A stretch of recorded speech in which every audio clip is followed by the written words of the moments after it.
Ρόζερος υπήρχαν κύκλωμα στο 92, στο 90 ξεκίνησαμε με τον ίδιο Ρωμογκόλ, τον Δίνο, αλλά είχαμε μερικά συστηματάκια από Γερμανία στο 92 και κατέβηκαμε λίγο κάτω εδώ στο 89 τέλος πάντων.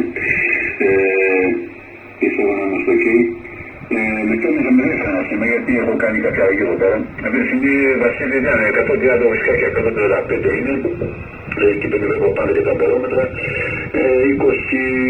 18-25 εκεί μέσα.